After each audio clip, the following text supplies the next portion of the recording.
Welcome to the Deep Dive. We're here to unpack complex topics and really distill them into insights just for you.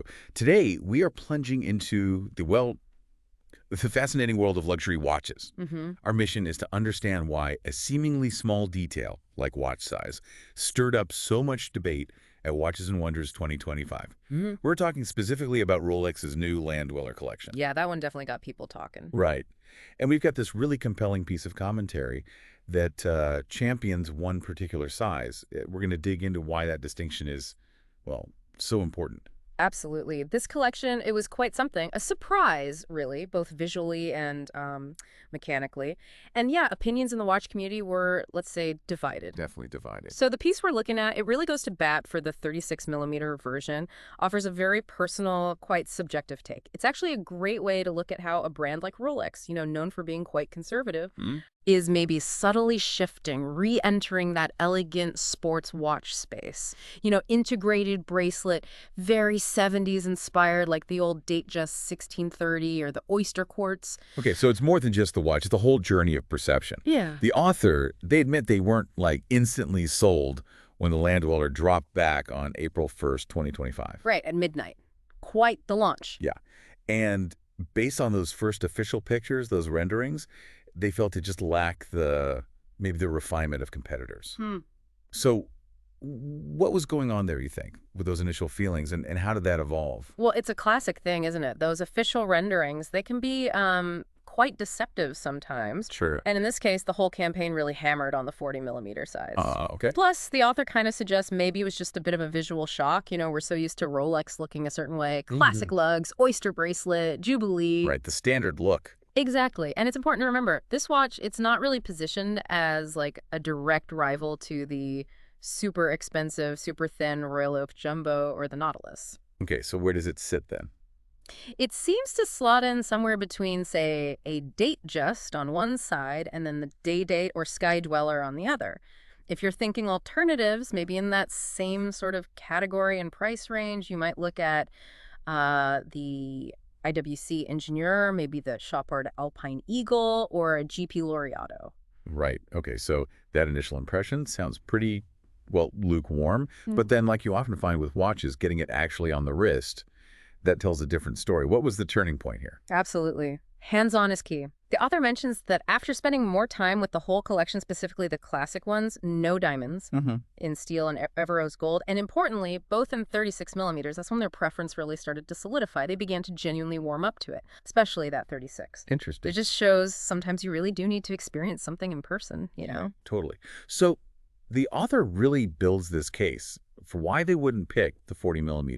Yeah. What were the main issues for them? What felt wrong about that bigger size? Okay, so the big thing, the primary issue they point out is just the sheer amount of texture on the 40mm. Okay. Try to picture it. You've got this complex bracelet, lots of links. Then you've got the fluted bezel, those grooves around the edge. Now, here there are 60 sleuts. Yeah. That's actually fewer than the usual 72 on, say, a Day-Date. Fewer, so they're bigger. Exactly. Paradoxically, fewer flutes means each one is wider, more prominent, bolder. Gotcha.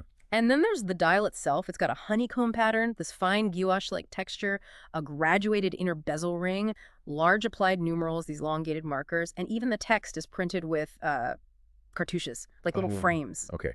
That is a lot going on. It is. And Yeah. when you pack all of that, all those intricate bits into a 40mm watch, the author says it ends up looking quite striking. Striking as in maybe too much.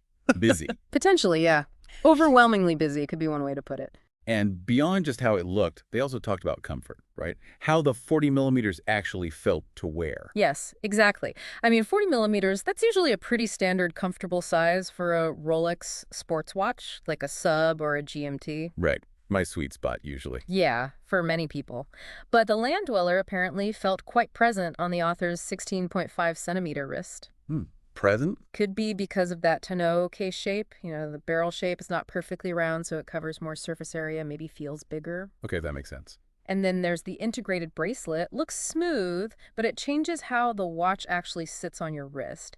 They mentioned a specific comfort issue, actually, that their colleague Robin, who has larger 18 centimeter wrists, also noticed. Oh, what was that? This gap between my wrist and the place where the case and the bracelet connect. right under the lugs, Ah, essentially. I know that feeling. Some Yeah. integrated bracelets do that. Yeah, they said they've had it with other watches too, like a 41mm Royal Oak or the PRX 40mm. It's really like trying on shoes, isn't it? Looks great, but you don't know the fit until you actually wear it for a bit.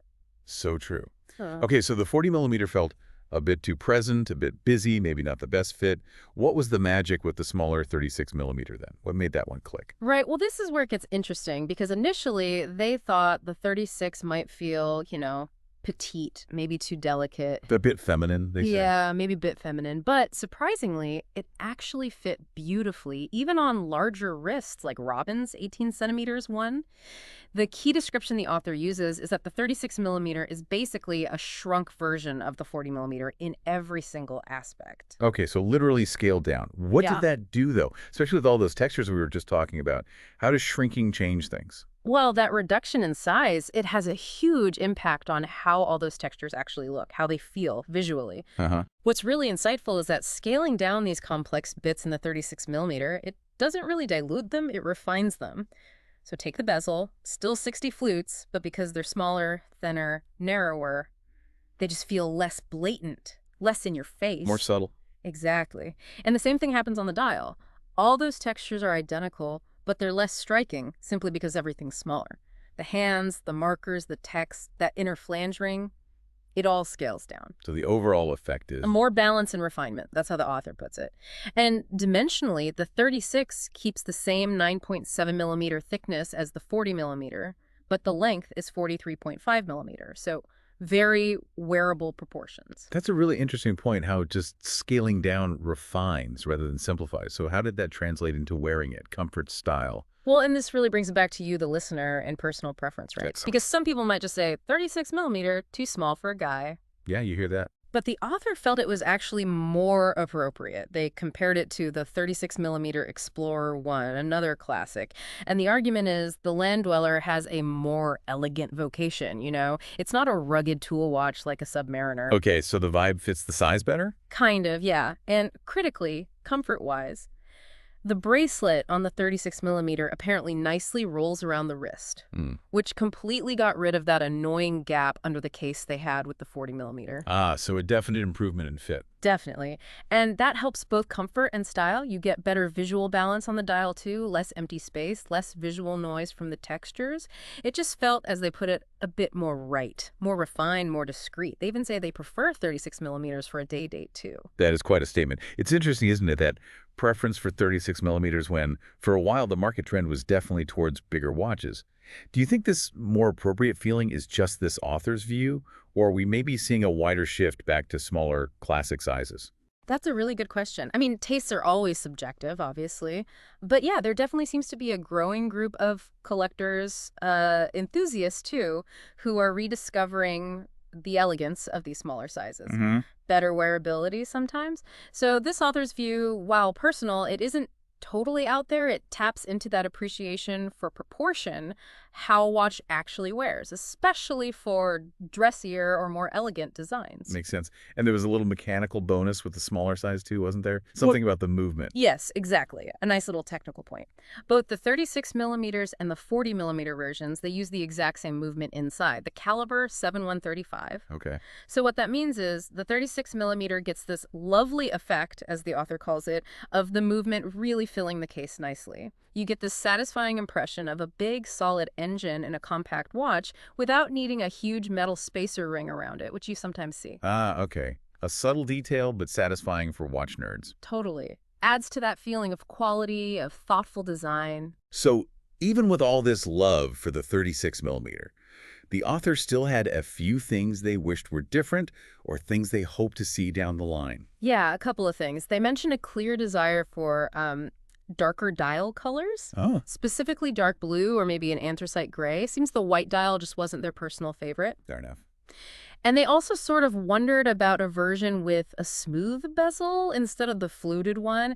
Yeah. They literally ask, would it look awful or could it actually work? Huh. Bold suggestion for a Rolex. It is, but, maybe something we'll see pop up in future Rolex predictions or wish lists. Could be. So let's try and wrap this up. What does all this mean for you listening out there? Maybe you're looking for that perfect watch, or maybe you're just fascinated by design details. This whole deep dive into the land dweller, it really shows how subjective something like watch size can be, doesn't it? Absolutely. And how just these subtle shifts in proportion can completely change how a watch feels, how it looks, how appealing it is, turning something potentially busy into something really balanced. Yeah, and if you think about the bigger picture here, it just hammers home how important that hands-on experience is. You can't always judge from pictures or a quick look. So true. What's really fascinating is seeing how all those details, the texture, the proportions, even the case shape interact with your specific wrist size. It creates such different results for comfort and just, well, aesthetics. And the author's journey here, their changing preference, it also kind of subtly mirrors that maybe broader trend we talked about towards appreciating smaller classic sizes again. Reminds us that often real elegance is about thoughtful proportion, not just about being bigger. Absolutely. So maybe here's a final thought for you to mull over. Mm. Where else in your life and other areas might a small shift in scale or maybe a different perspective you gain only through direct experience? Hmm. Where might that reveal some hidden elegance or maybe a comfort you just hadn't expected?